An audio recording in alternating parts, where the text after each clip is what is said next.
She smiled like she'd seen 100 versions of goodbye and still believed in one more hello. I met her on a quiet Thursday afternoon, the kind of day that feels suspended between seasons. Outside, the rain had begun to fall in a steady rhythm, the kind that softens the world and makes everything feel slower, almost deliberate. I ducked into the old town library for shelter, expecting nothing more than a few hours of quiet. But she was there. She sat near the window, a warm lamp spilling amber light across her shoulders. A stack of books rested beside her, old novels, the kind with yellowed pages and worn covers. She wasn't reading, not exactly. She was studying the words as if they were alive. Every few minutes, she'd lift her hand to tuck a strand of hair behind her ear, and I swear, the small movement felt like a kind of grace. I didn't mean to stare, but something about her presence silenced the noise in my head. She had this air, calm, self-contained, but not cold. The kind of stillness that makes you want to know what thoughts live behind it. I found myself pretending to look for a book on the same shelf near her table. I could feel her there, the faint scent of her perfume, light and floral, mixed with the scent of paper and rain. When she turned a page, the sound seemed to echo softly between us. Then she looked up. Our eyes met, only for a second, but long enough for something wordless to pass between us. She didn't seem startled. If anything, she looked faintly amused, like she'd noticed me long before I'd noticed her. Her lips curved just slightly, a quiet smile that felt like the beginning of a story I hadn't realized I was already in. I tried to look away, to focus on the shelf, but my mind stayed with her. When I finally worked up the nerve to speak, I mumbled something about the book she was holding, a classic novel I'd never actually read. She lifted it slightly, glanced at the cover, then met my eyes again. "This one stays with you," she said softly. Her voice was low, even, and there was a kind of warmth in it, like she was offering me something personal. Before I could reply, she closed the book and stood, placing it gently into my hands. Her fingers brushed mine, light, deliberate, unhurried. It wasn't a spark exactly, more like the quiet certainty of being seen. And just like that, she walked away, out into the rain, her umbrella blooming open like a small piece of calm in the gray. I stood there for a long time, holding that book. She was gone, but the space she left behind, the soft perfume, the echo of her voice, felt strangely alive. That was the first time I saw her. And somehow, even then, I think I knew I wouldn't forget her. I started seeing her more often after that day, not by plan, but by quiet coincidence. Sometimes she'd be at the same table in the library, a fresh cup of coffee beside her, and a new book open like an old friend. Other times, I'd spot her at the small cafe down the street, the one with fogged windows and the faint smell of cinnamon in the air. At first, our conversations were brief, polite exchanges about books, about weather, about how the rain seemed to follow us everywhere that month. But each talk lingered longer than it should have, and with every one, I learned a little more about her. Her name was Claire.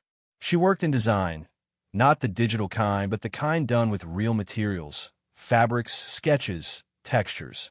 She said she loved the feeling of something she could touch, something real. There was something poetic about the way she said it, as if she was talking about more than work.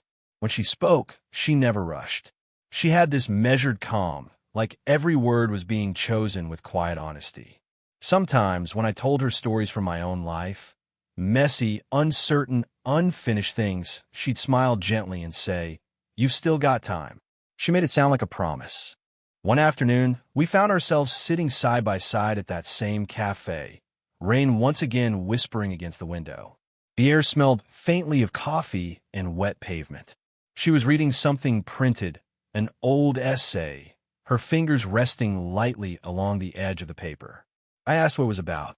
"Love," she said simply, without looking up. Then, after a pause, "Not the kind people chase. The kind that stays quiet and doesn't need to be named." Her words stayed in the air, suspended between us. I wanted to ask more, but I didn't. Instead, I just watched her, the small tilt of her head, the faint smile playing at her lips, the way her eyes softened when she talked about things that mattered. Sometimes she'd laugh, low and genuine, the kind of laugh that makes you want to earn it again.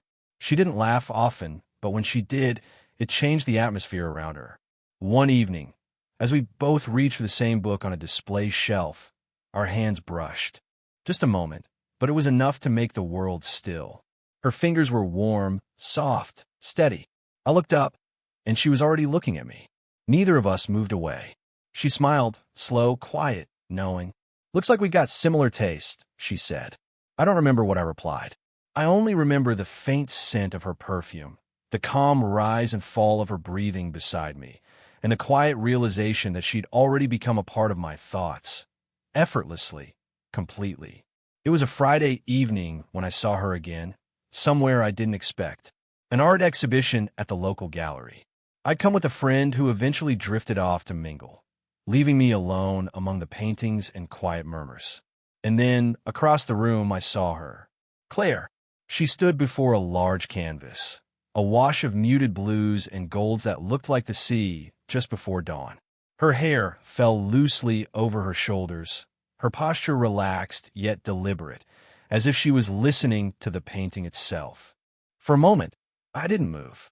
I just watched her, the gentle rise of her breath, the calm in her expression, the way the soft light from the ceiling reflected in her eyes.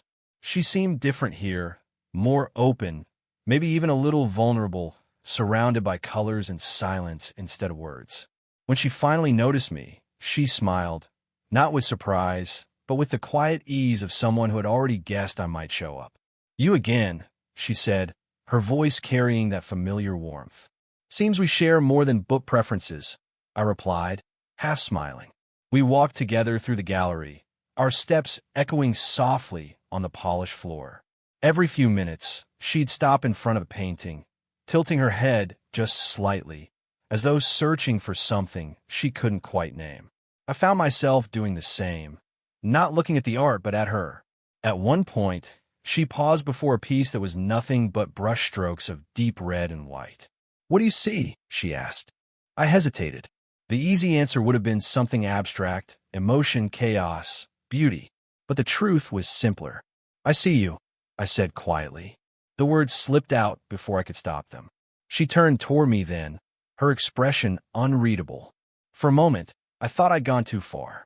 But then she smiled, slow, soft, and a little sad, like she understood exactly what I meant but couldn't let herself answer it. We stood there, saying nothing, the world narrowing to the space between us. I could hear her breathing, steady, calm, and I realized how familiar that sound had become. When we finally stepped outside, the evening had settled into that perfect balance of warm air and distant city hum. The sun had already fallen, leaving streaks of purple along the horizon. We walked side by side, our shoulders brushing now and then. Neither of us pulled away. The silence wasn't awkward anymore. It was full, heavy with meaning we hadn't dared to speak. At the corner, she stopped and turned to me. "There's something about you," she said softly, almost to herself. "I can't quite figure out what it is." Her eyes lingered on mine for a heartbeat longer than necessary. Then she smiled, turned, and disappeared into the night crowd, leaving behind the faint scent of jasmine and the echo of something that was no longer just curiosity. The rain came suddenly that evening. Heavy, relentless, the kind that paints the streets silver and makes the air hum with quiet energy. I was leaving the cafe when I saw her across the road, standing beneath the awning of a flower shop, holding her coat close as the storm gathered strength. Without thinking, I crossed toward her, shoes splashing through puddles, hair damp from the rain. She looked up just as I reached her, surprise flickering into a small, amused smile. "Of course it's raining," she said softly, brushing a droplet from her cheek. "It always rains when we meet." I laughed, breathless.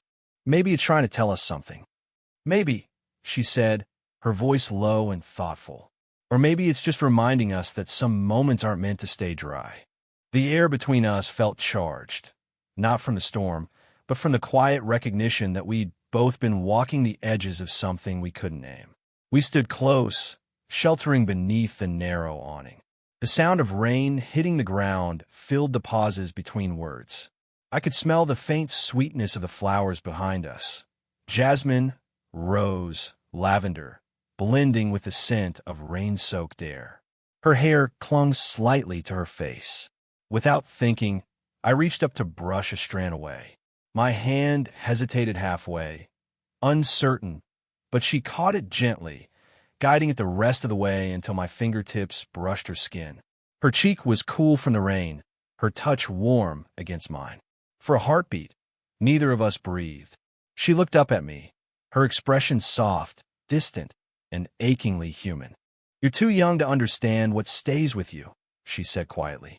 Something in her tone, not patronizing, not dismissive, just honest, made the world slow down. "Maybe," I said, "but I know this moment will." The words surprised me as much as they did her. She looked away for a second, exhaling through a small, almost disbelieving smile. The rain grew heavier. A drop rolled down her temple. I felt an impulse to trace it away, but I didn't.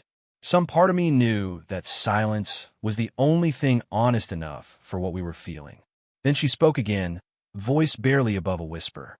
"You shouldn't say things like that," she murmured. "They tend to stay." "I hope they do," I said.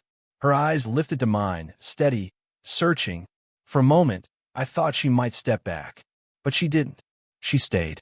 Our hands were still loosely intertwined, her thumb brushing once, lightly, against my wrist, a touch small enough to deny, yet strong enough to remember. We stood there until the rain softened again, the storm quieting to a drizzle. She finally smiled, that calm, graceful smile of hers, and said, "Come on, let's get you out of the rain." And as we walked together beneath her umbrella, side by side, something inside me shifted, something that felt dangerously close to falling in love. It was a week after the rain when she invited me over. Her voice on the phone was calm, as always, casual almost. "You know a thing or two about old record players, don't you?" she'd asked. I didn't. Not really, but something in her tone made it impossible to say no.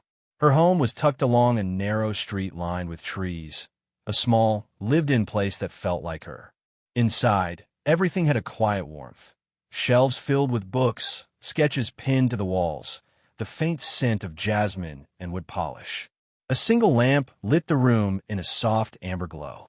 The record player sat by the window, an elegant piece of history that looked as though it had survived countless years of stories. She stood beside it, sleeves rolled slightly, eyes bright with a kind of tired humor.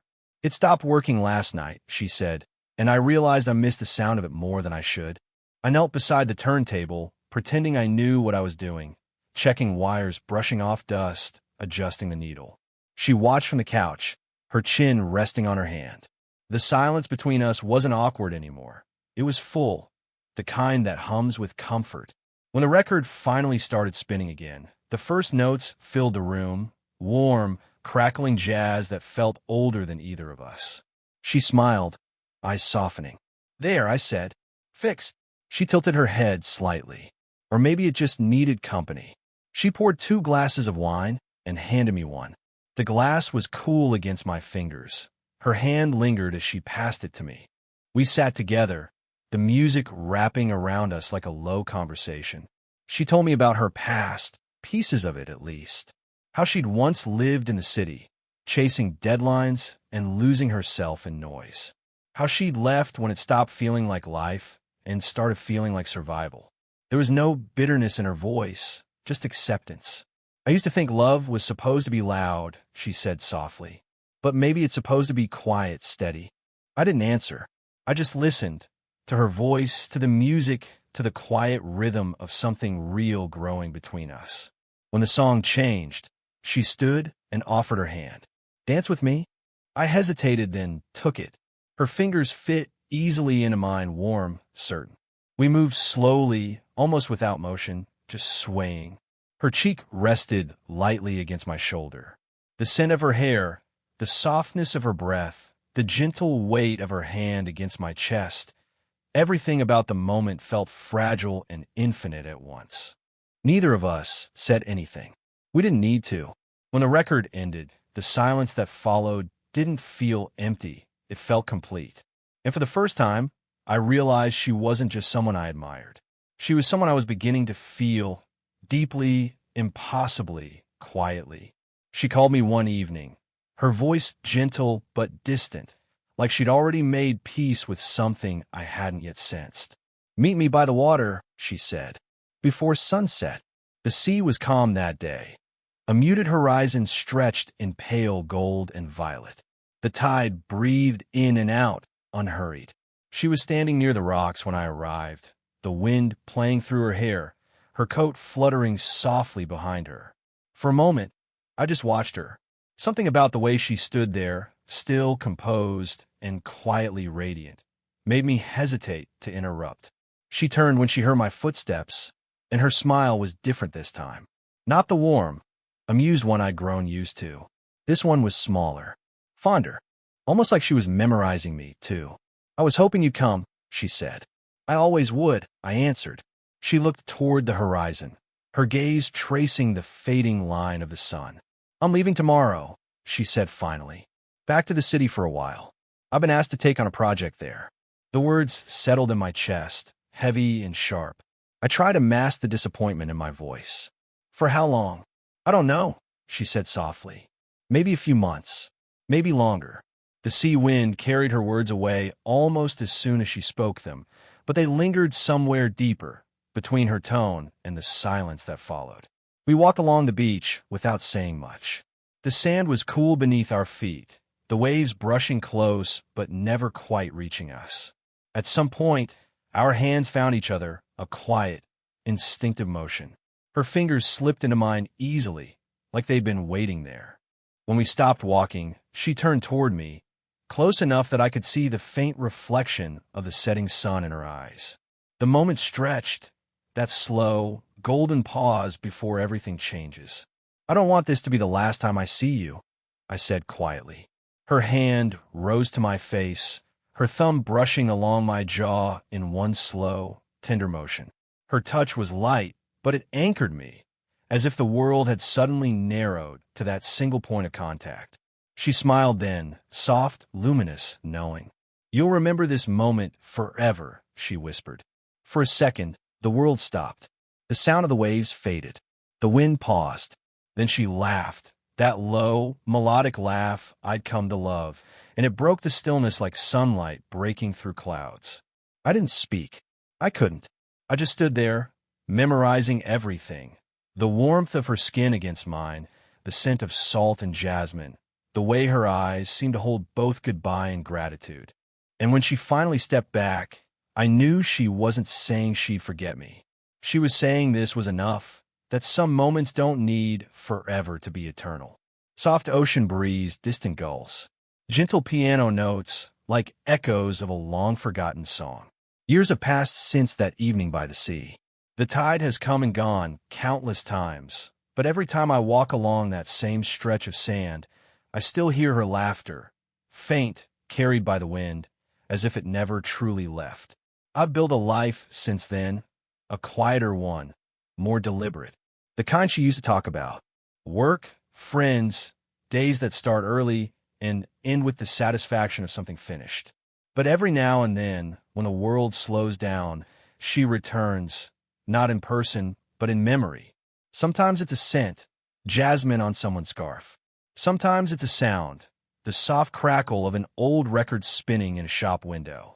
And sometimes it's just a pause, a stillness in my chest that reminds me of the calm she carried wherever she went. She was right, of course. I did remember that moment. All of it. The way the last light touched her hair. The warmth of her hand against my face. The words she spoke, not as a promise, but as truth. "You'll remember this moment forever." It wasn't a warning. It was a gift.